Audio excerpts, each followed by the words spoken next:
Good morning, friends. One of my dear sister friends, Rachel, chastised me this morning and asked me again why I was not making videos to show you the process, not just pictures of final projects. So I am gonna try to be better about that. I'm gonna try. Okay, so tell me if you think this camera angle works. It does give me a little bit of workspace here. I'm trying to figure out where to mount it or hang it so that you can see what I am doing. Yes, my hand is still burned. Haven't unwrapped it from sleeping with the bandage on. It seems to be easier because then I don't worry about popping the blister right here. Anyway, besides that, I did want to... I know, my fancy bread knife here, huh? Yeah, I know. Okay, so last night I was playing with bread. I love playing with bread. I really, really do. And I know exactly why it fell. And so I figured this was a good time to talk about a couple of things I did. So in my regular bread recipe, which I'll drop a link below, maybe it's in another video. Maybe I'll link it later, but maybe we'll do the whole bread recipe later. I'll do that. Okay, so anyway, yeah, I'll do the bread recipe later. So this is a single batch. The one thing that I did different in this from my standard bread recipe is that I had some sourdough discard that I just threw in with it. It's not going to do a whole lot, but it will give me a little bit of boost. Now, here's what happened and why my bread is not up and fluffy and why it has funky lines in it. Like, this should have been a beautiful loaf of bread, and it still will be fantastic. Nothing wrong with it. But what I did was I made the bread yesterday, and instead of putting it in the refrigerator to retard overnight, yes, that is the correct term. So we're slowing down the basically the fermentation of the yeast process, which causes it to rise, by putting it in the refrigerator overnight. Instead, I thought, wonder what that will do with adding the sourdough discard into my dough and leaving it on the counter overnight. Won't hurt anything. This is what happens. So just as whatever, here you go. This is what happens when you leave it at too warm of a temperature too long. It eats up the yeast in there, and then it says, don't have anything else to eat, thanks. So that is what happened with the bread loaf things. These I purposefully flattened and then baked immediately. So I didn't get a whole lot of rise in them, didn't expect to. So I want to show you what I did here with this. This was one batch of bread that makes, like, they say 2 standard loaves. I don't have a standard bread pan, and so I couldn't actually tell you. I can't remember. I believe it's 2 standard loaves, but it's been a really long time since I've made a standard loaf of bread. I do other things with my bread dough. I make pizza. I do all kinds of things. So anyway, I want to show you what I did here, and that I am absolutely not perfect at what I do. Next time we'll come back and we'll do the bread dough first and all the way through the process. There's some time in there, and that's part of why, because I'm not good at cutting videos yet. Anybody want to volunteer to help me? I'll take all the raw footage and you can put it all together for me. I have it on my drives. Anyway, okay, so I wanted to cut a couple of these and talk about some things that I did. I literally made the whole dough and had it, let it rise the first time, and then set it. These are dirty dishes. Don't look at these. Okay, thank you. Hot water heater is still, and my hand made it a little difficult to do dishes. I will get them done shortly. I really hate having dirty dishes everywhere. and no counter space. Thank you, Stainless Table, for having the fantastic counter space. I feel like I'm all over the map right now. Okay, so what I did was I made one batch of bread dough and I let it rise, and then I cut it in half, and this is half and this is half approximately. I did not weigh it. I eyeballed it and used my oh shoot, what's it called, the flat baker's tool that you scrape your counter with and stuff. Anyway, I used that to do the cuts in my bread as I usually do, just to get it off the counters and all. It's a fantastic tool. Definitely get yourself one. It's here in my dirty dishes somewhere. Okay, so I did several different things. I was playing and using up a lot of leftover things, so I would not necessarily do exactly this combination. This is to show you what you can do. Okay, so the first thing I did is I overbaked it. I'll still eat it, but it's slightly overbaked. I'm not calling it burnt. So this one is a pizza calzone. So I'm going to cut into this and show you. I was really low on produce, and I had no red sauce, and I thought I had a jar of it, and totally out. So I used a white sauce that I had, which is fine. Still a calzone. So in here, you can kind of see, pop it open. It's got artichoke hearts, pineapple, and vegan sausage with some vegan white sauce, like an Alfredo pizza sauce kind of thing. Creamy white sauce and all of that, and then some nutritional yeast sprinkled in, and a lot of Italian seasoning. So whatever you like in your calzone. This is just what I had in the fridge. I would normally stuff this with like olives and mushrooms and peppers and whatever other veggies I had around that looked good to go in pizza. I just didn't have any. So this is the great thing about calzone pizza, whatever you want to call it, is however you want to form it, pizza pocket sandwiches, whatever, is it's great for leftovers. You can do it however you want. So like I said, this one kind of went this way. It went more Italian, but still kind of my thing. Okay, so we have these. These are great car food if you really are like a traveling person, and you can make them smaller, much smaller, so you don't have the crumbs the whole time, but they don't. It's up to you. I think they're okay in the car, but I make them smaller when I do that usually.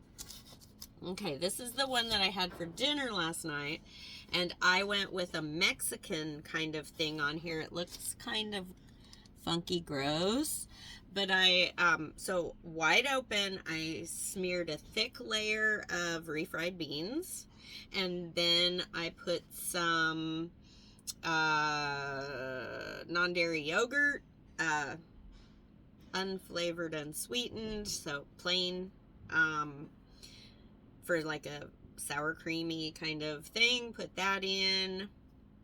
Guacamole, because I had it. Pinto beans, nutritional yeast, and that's about all I had. I did not realize. Oh, green enchilada sauce, super bomb. Green enchilada sauce, that was really amazing. So I just put those all in there, layered it, folded it in half, sealed the edge, and was eating it with a fork and knife. Super awesome. When it's not hot, you could eat it as a hand pocket. When it's hot, you definitely need to use a fork and knife. But totally, again, empty the refrigerator into your bread. So here's more examples of this. This one, again, you could eat it by hand, dip it, breadsticks. I could have made a couple of them.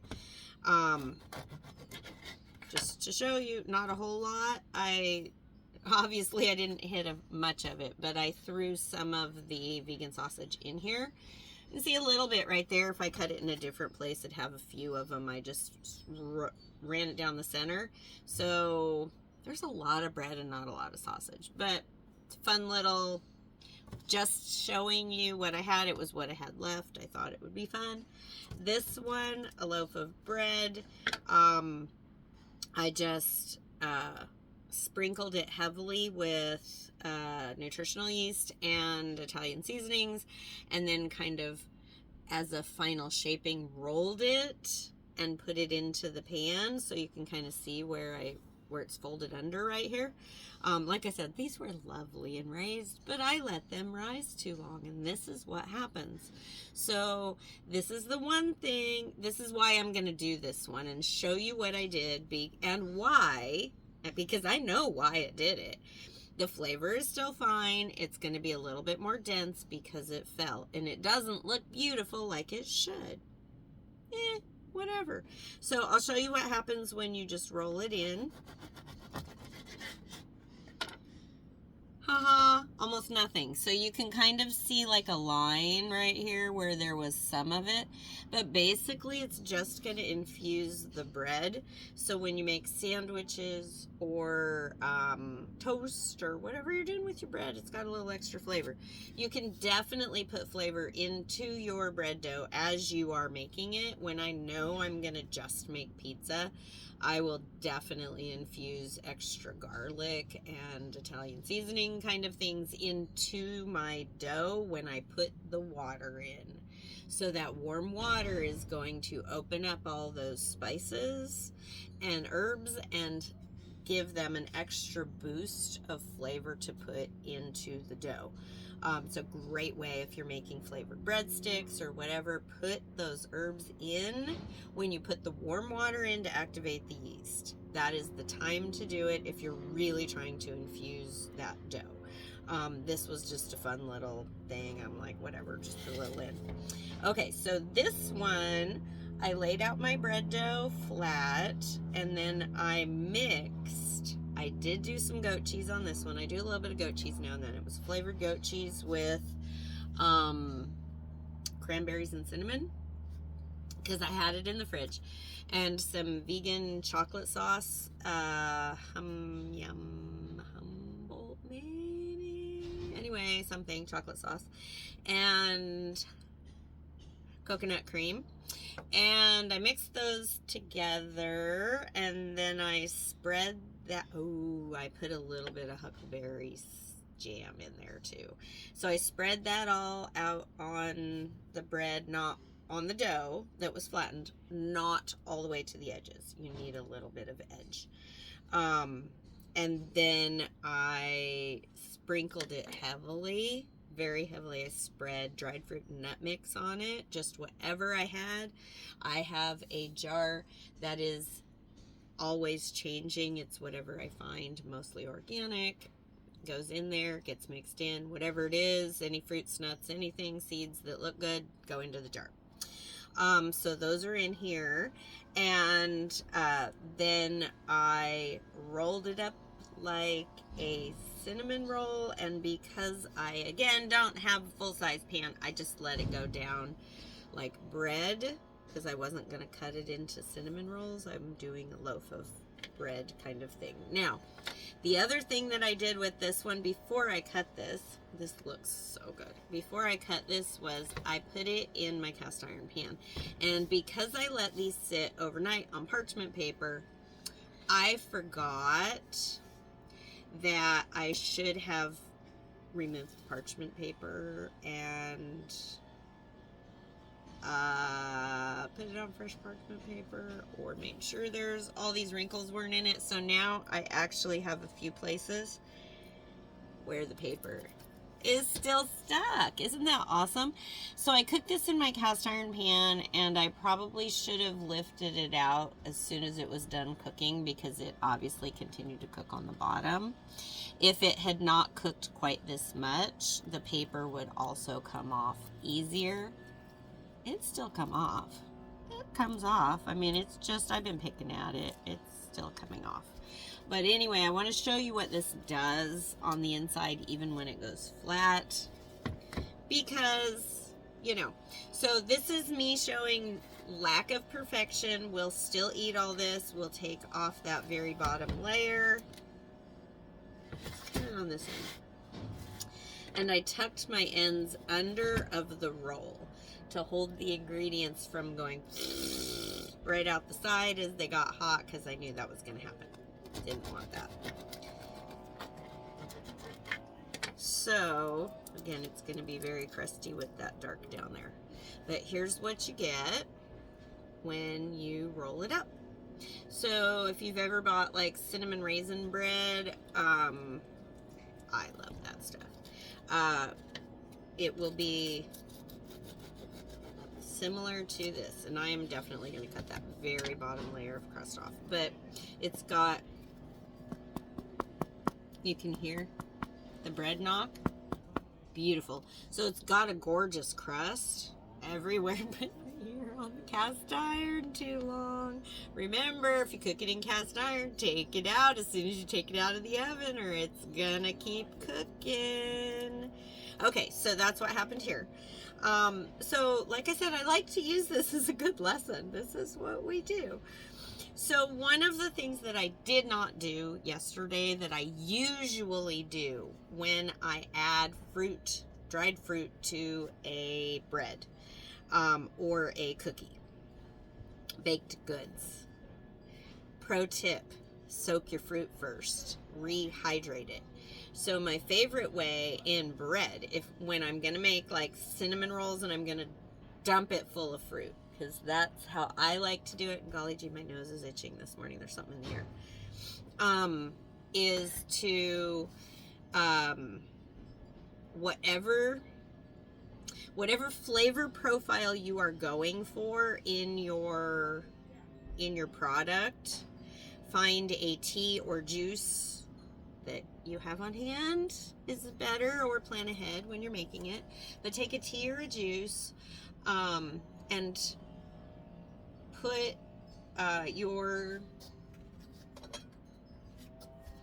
fill it up with your fruit, pour the tea or juice over it. If you're using tea if you're using tea bags, stick the tea bag in, pour the hot water in, let it steep with the fruit in here. Okay, if you're using loose tea, I would brew it first while it's still hot, strain it, then put it in. But while it's warm, soak it in here. If you're using juice, you can do it in a pan on the stove, warm up your juice a little bit, pour it over your fruit. Then, before you put your fruit in your recipe, because this is the two parts you're going to do, you're going to use both of these parts. You're going to saving the liquid or straining off the fruit. You're going to use that warm liquid instead of the warm water in your recipe. So if your recipe calls for cold water, don't use it warm. That would not be for bread, right? Like cookies.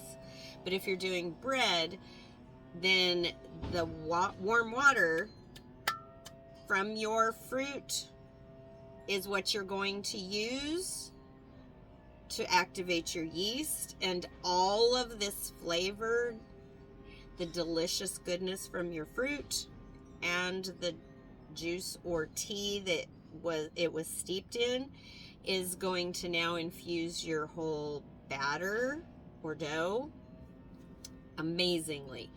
This is the secret to my oatmeal cookies. I'm just going to tell you that right now. This is the secret. I use some kind of fun tea or juice, depending on what kind of fruit I have or what flavor profile I'm going for on that day. My favorite is to use a chai tea to soak my my dried fruit that goes into my oatmeal cookies. So, just telling you, you heard it here. So that's the way to do it. It also adds the extra flavor to the fruit, but it also infuses that fruit flavor, infuses into the juice, the tea, whatever it is, and then it infuses all the way through your whole product. So that's my other pro tip on that. So normally these would be very juicy because I've rehydrated them, because all of my dried fruit right at the moment was in the jar with the nuts. I did not hydrate, although I could have. You could still do that, soak your nuts, whatever, just decided not to. So anyway, I hope that this fun tutorial or talk about my lack of perfection here was helpful. Let me know if you find that helpful. Let me know what else you want to know, and I am committing, I will do the entire bread recipe this week. I'll get it up this week. I have plenty of flour and yeast, so I have no excuses. I have gas in my oven too. So, okay, we will do that, and we will see what's up. So happy baking, and let me know what you learned. Yeah, let me know what you learned, if you learned anything from my rambling here, and if you would be brave enough also to show off what kind of worked but not exactly. Would you throw this away, or would you just cut the bottom off? Because I'm just gonna cut the bottom off. There's way too much goodness up here. I may just like slice it and eat down to the bottom and just not eat that bottom part. Which, side note, if you've ever watched me eat pie, I almost never eat the top crust. I almost never eat the crust, actually, even though I make spectacular pie crust. Just want the filling. So, anyway, but bread crust, oh my gosh. And I'll eat funky pie crust. Now, what is up with that? No, it's the soggy dough thing. It really is. Anyway, happy cinnamon rolling, or fruit delicious rolling. Try something new with bread. Let me know what you've put in bread. I've done it many different ways. I almost braided this, but it was just too gooey, and I knew it would seep out everywhere. So I will also do one of those when I do the bread. I will show you how to do a couple of different things with the bread. Walk all the way through the process. So I will get to that, but we're starting with final product. Overbaked, left in the oven too long. This one's fantastic. Let to rise too long, and let to rise too long, and left in the pan too long. So remember, it's okay. It's a learning lesson. Still tastes good, and oh gosh, that's so good. Enjoy. Have a fantastic day, friends. Like, subscribe, tell your friends.